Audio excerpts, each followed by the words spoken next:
Susanti selaku Kepala Sekolah SMA Negeri 13 Semarang. Yang saya hormati Bapak Ibu Guru SMA Negeri 13 Semarang. Assalamualaikum warahmatullahi wabarakatuh.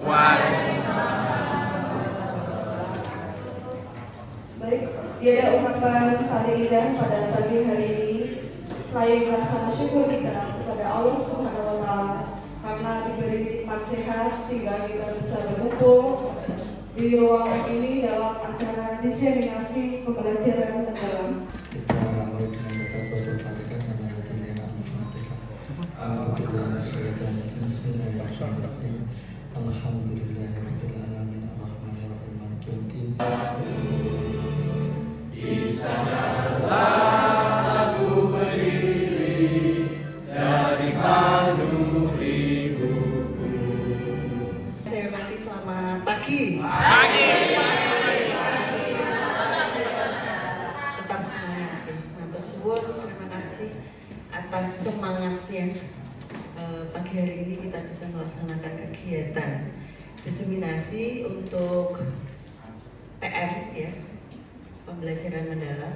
Apa yang sudah diterima oleh teman-teman yang kemarin mengikuti kegiatan dengan mengucapkan Bismillahirrahmanirrahim, maka kegiatan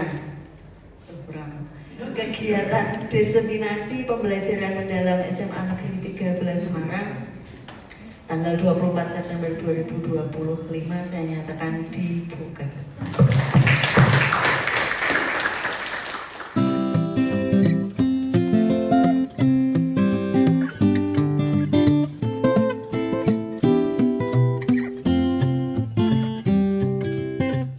Ketika ada hasil itu, yang ada dalam pikiran kita adalah kita sudah terkotak-kotak bahwa kalau tes IQ-nya kecil, angkanya rendah, berarti kemampuan berpikirnya juga terbatas. Tapi ketika orang nilai di ulangannya itu di bawah KKM, maka dalam pikiran Bapak Ibu apa? Anak ini low gitu kategorinya gitu ya. Nah, ketika nilainya 90 maka langsung wah cah ini pinter kan gitu. Padahal yang harus dilihat adalah prosesnya. Tetapi kalau melihat kenapa anak ini kok nilainya sedikit, kenapa yang ini bisa nilainya tinggi, itu prosesnya. Sehingga yang lebih penting adalah bagaimana anak itu mau berubah, mau belajar. Bapak Ibu pun juga sama, karena sebagai pendidik tentu saja dalam pola pikir Bapak Ibu adalah bahwa saya dengan keterbatasan yang ada baik dari fasilitas dan lain sebagainya, bagaimana saya menyajikan pembelajaran yang baik untuk anak-anak ini yang juga masuk dalam kategori pola pikir bertumbuh ini. Kami bertiga, saya, Pak Didi dan Pak Derajat, kebetulan ditunjuk oleh sekolah untuk mewakili sekolah mengikuti pelatihan pembelajaran mendalam. Untuk itu kami langsung mawon. Kemarin terkait pembelajaran mendalam itu kemarin itu jujur gitu Bapak Ibu, saya tidak mudeng sama sekali sebelum pelatihan yang 6 hari itu. Kemudian saya ikut pelatihan itu, akhirnya baru paham itu setelah saya mengikuti pelatihan itu. Oh ternyata pembelajaran mendalam itu seperti ini. Nah ini dari yang kami dapat kemarin, mudah-mudahan mungkin Bapak Ibu sama seperti saya kemarin yang pembelajaran mendalam itu jenis yang kepiye toh gitu ya. Penerapannya di kelas tuh yang seperti apa sih sebenarnya? Terus modulnya itu bagaimana? Nanti kita akan buat di sini secara berurutan. Nah, sekarang kita mulai dari prinsip pembelajaran mendalam ya Bapak Ibu. Jadi dalam pembelajaran mendalam prinsipnya itu ada 3. Bapak Ibu mungkin sudah hafal semuanya ya. Berkesadaran, kemudian bermakna dan menggembirakan. Nah, pembelajaran mendalam ini sebenarnya tujuannya itu untuk mencapai dimensi profil lulusan yang 8 itu. Semuanya untuk mencapai 8 dimensi profil lulusan, mulai dari keimanan dan ketakwaan, kewargaan, kreativitas, kemandirian, komunikasi, kesehatan, kolaborasi, dan penalaran kritis. Semua pembelajaran kita itu diarahkan untuk mencapai 8 dimensi profil lulusan itu. Bagaimana pembelajaran kita di kelas, itu kita harus menerapkan prinsip bermakna, berkesadaran, bermakna dan menggembirakan. Nah, bagaimana prinsip ini diterapkan dalam pembelajaran? Nah, kali ini nanti Bapak Ibu di setiap kombel, tadi kan diminta membawa laptop J. Nanti di setiap kombel itu menentukan satu tujuan pembelajaran saja untuk satu mapel minimal. Kalau mau lebih boleh. Satu tujuan pembelajaran, satu mapel, kira-kira pelajaran yang akan kita laksanakan setelah PTS ini, materinya. Satu tujuan pembelajaran yang akan kita laksanakan karena kegiatan kita nanti akan berlanjut gitu Pak Ibu.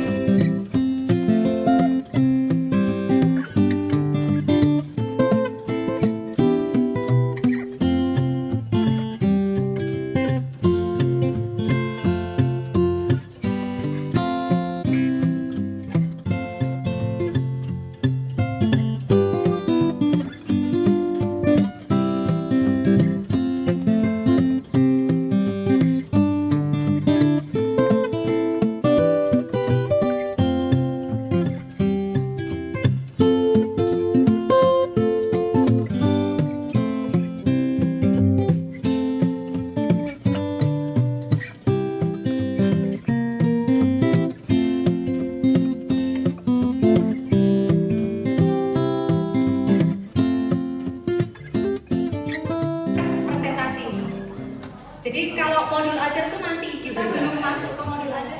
Kalau misalnya Bapak Ibu sudah punya modul ajar, diambil aja. Mencocokkan antara indikator antara bermakna, berkesadaran, bermakna dan menggembirakan yang ada di ATM kan. Oke, kami dari Kombel Geografi tadi mencoba membuat orek-orekan. Nggak tahu benar atau salah. Nanti mohon koreksinya Ibu dan Bapak-bapak guru serta Bapak pelatih Pak Derajat. Pelatih gajah.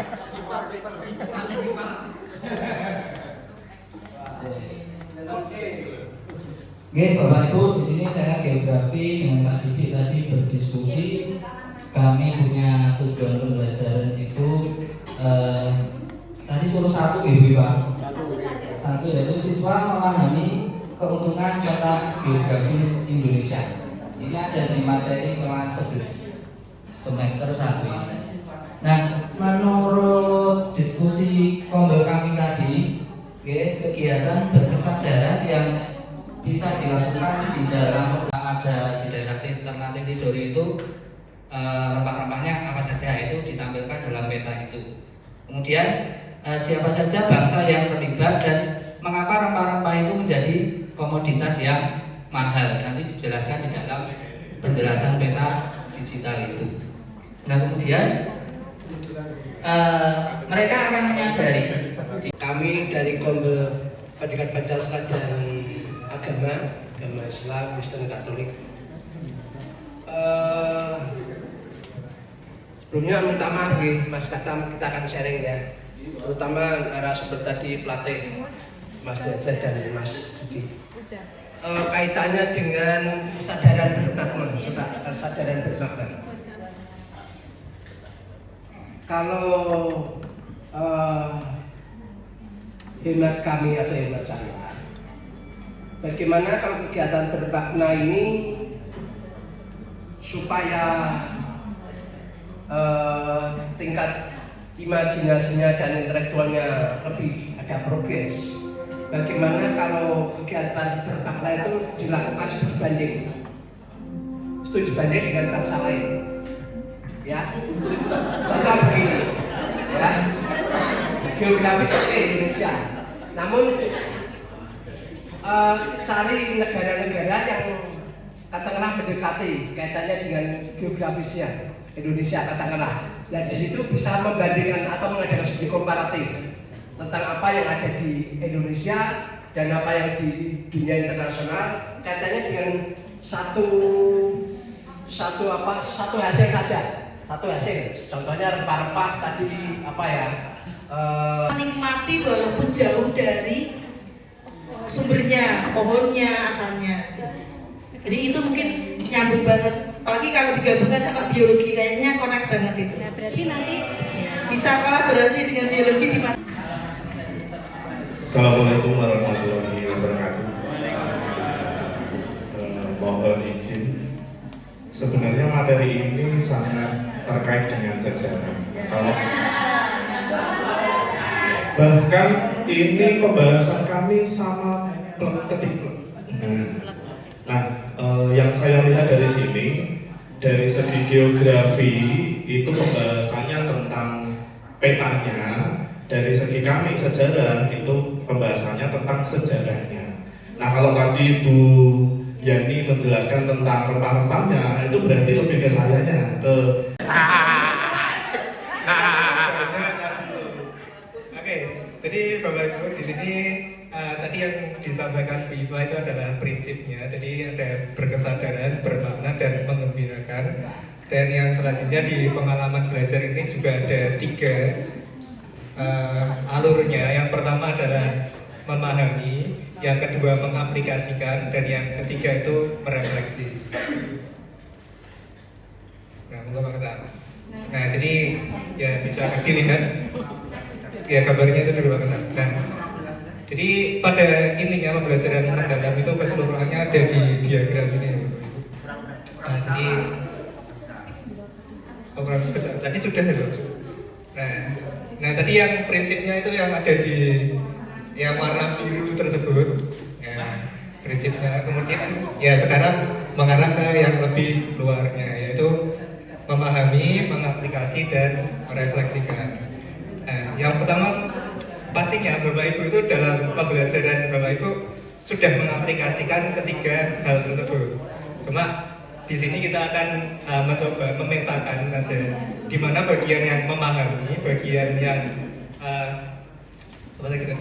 mengaplikasikannya, kemudian yang merefleksikannya. Nah, lanjut perkenalan.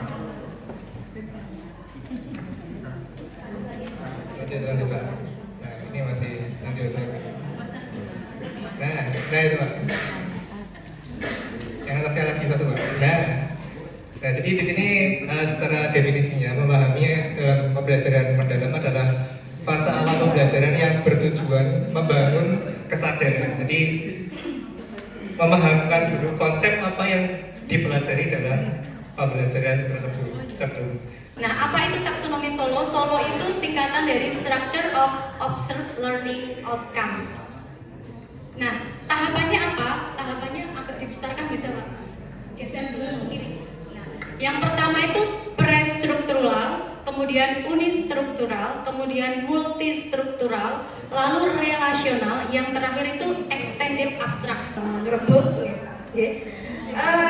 tugas kami terkait dengan langkah-langkah pembelajaran di kegiatan kali ini. Dari mulai tujuannya dulu, sama seperti yang tadi. Tugas yang pertama, tujuan kami ini terkait dengan Pancasila. Kalau terkait dengan Pancasila kan terkait dengan normatif, Bapak dan Ibu.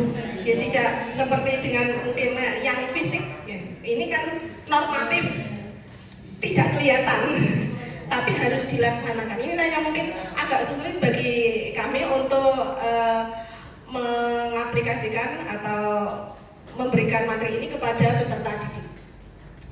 Tujuannya ini menganalisis gagasan-gagasan pendiri bangsa tentang dasar negara, tentang dasar negara Pancasila. Nah, langkah-langkahnya pertama, ini memahami. Ini Pak jempolnya orang ini kayak nebaknya. Ini namanya sekat. Kalau saya bilang sikat, cepat-cepatan ambil bolpoin. Oke. Uji coba dulu.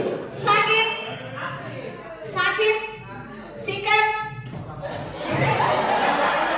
Burung dia sadar. Belum sadar. Oke, ulangi ya. Sekat Bapak Ibu, sekat ayo sekat. Sakit, sikut, sekat, sakit, sikut, sekat, sakit, sikat.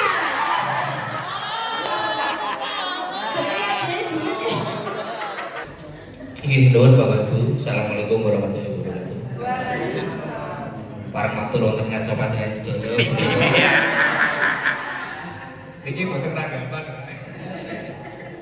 Izin berbagi, bukan berbagi nih, izin mengaturkan apa yang menjadi pikiran kami di Kompel Seni dan Olahraga yang tadi sudah mendiskusikan beberapa hal tentang apa judulnya? Pengalaman belajar. Di sini pengalaman belajar ada 3 tahapan: memahami, mengaplikasikan, dan juga merefleksikan. Dari kami Kompel Seni dan Olahraga, kami berdiskusi sehingga menghasilkan hasil yang tujuan pembelajaran. Yang pertama, tujuan pembelajarannya adalah mengapresiasi karya seni Nusantara. Mengapresiasi karya seni Nusantara di sini bukan hanya seni rupa, bukan hanya seni bentukan, tapi seni secara umum. Jadi sehingga di sini nanti ada banyak cabang seni yang akan dihasilkan. Tapi meskipun dari banyak cabang seni tadi, sebenarnya kami lebih memfokuskan ke seni pertunjukan. Oke, yang pertama prinsip pembelajarannya. Pertama, yang memahami, siswa mampu memahami keanekaragaman budaya yang ada di Nusantara. Budaya yang ada di Nusantara banyak sekali, bisa dijelaskan kalau yang kedua, mengaplikasikan. Aktivitasnya dulu, aktivitasnya menampilkan pertunjukan seni tradisional Nusantara. Nah, ada tambahan lagi nggak Bapak Ibu kira-kira untuk kegiatan merefleksikan selain menampilkan? Setelah iya, mengaplikasi ya, menampilkan ya. Terus merefleksikannya bagaimana Bapak Ibu kira-kira? Salah satu, monggo, siapa? Pak Ardi. Kalau merefleksikan, menurut saya adalah bagaimana cara siswa itu memberikan feedback kepada guru. Nah, feedbacknya itu dalam bentuk apa? Nah, pertanyaannya kan itu bisa melalui tanya jawab dari guru ke siswa atau menggunakan alat. Nah, alat bisa melalui kuis, bisa melalui Google Form dan lain sebagainya. Kalau di poin merefleksikan bagi saya adalah interaksi di antara guru dengan siswa atau murid. Itu Bu Ipa. Saya nggak penyanyi di sini karena suara saya lagi jelek. Untuk di sini saya mewakili dari Kompel Matematika dalam rangka membahas asesmen formatif dan sumatif untuk materi matematika. Nah, kami sekelompok Kompel Matematika sepakat mengangkat materi limit. Ya. Bagaimana mensinkronkan antara mapel yang kira-kira materinya itu sama begitu, ada kaitannya, itu bisa dimasukkan. Lanjut, ya ini mengenai di situ ada tujuan pelatihan. Ada gambar umum, isi modul, pengertian langsung, ya, pendekatan berbasis tim, memungkinkan guru untuk bekerjasama dalam mengidentifikasi tantangan. Jadi diintegrasi terus kira-kira materi apa yang sekiranya bisa di kolaborasi